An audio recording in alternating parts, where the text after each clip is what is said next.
আশা করি সকলেই ভালো আছেন। আজকে আমাদের এক পরিচিত বন্ধু, পরিচিত ভাই, তার সাথে কথা বলবো, তার জীবন কাহিনী সম্পর্কে জানবো, মানে তার রিলেশন কিভাবে শুরু হলো সেই সম্পর্কে আমরা জানবো। তো চলেন যাওয়া যাক। আসসালামু আলাইকুম। কেমন আছেন আপনি? আলহামদুলিল্লাহ, আপনি ভালো আছেন?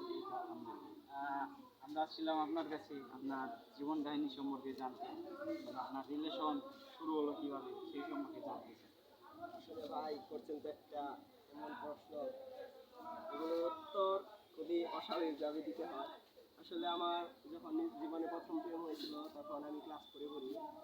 একটা মেয়েকে দেখে পছন্দ হয়েছিল, 1 বছর তার পিছনে ঘুরছি, 5-এ গিয়ে সে অ্যাকসেপ্ট করছিল। তারপর 6-এ আবার ব্রেকআপ করে অন্য একটা মেয়েরে দেখছি, তখন তারে আবার পড়াইছি। তখন দেখি একটাই ভালো লাগে না, একটা সময় যায় না। তারপর 6টা বানিয়েছিলাম। তারপর ওই 6 থেকে 9 পর্যন্ত 36টা বানিয়েছি। আচ্ছা, আপনার আপনি যে এই যে এগুলো চালিয়ে গেছেন, এগুলোর মানে খরচ এরকম একটা বিষয় আছে না, এগুলো কিভাবে চালিয়েছেন?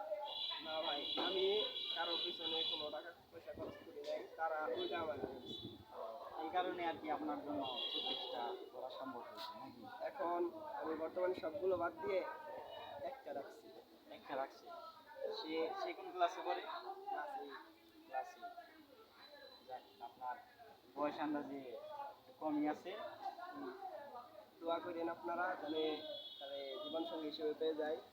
এখন মানে বাকি সবগুলো বাদ দিয়ে দিয়েছেন, এখন একটাকে রাখার নিয়ত আছে, মানে একটাকে বিবাহ করবেন। আল্লাহ ভরসা। দেখ দর্শক, উনি বলেছেন উনি এই পর্যন্ত 36টা রিলেশন করেছেন। এখন উনি বলতেছেন যে ওনার বর্তমানে সবগুলো বাদ দিয়ে দিয়েছেন, একটা মাত্র রেখেছেন, ওনাকে আর কি সে জীবন সঙ্গী করবে। তো দর্শক, লাইক কমেন্ট শেয়ার করুন, চ্যানেলটা সাবস্ক্রাইব করুন। আজকে এখান থেকে বিদায় নিচ্ছি। আসসালামু আলাইকুম।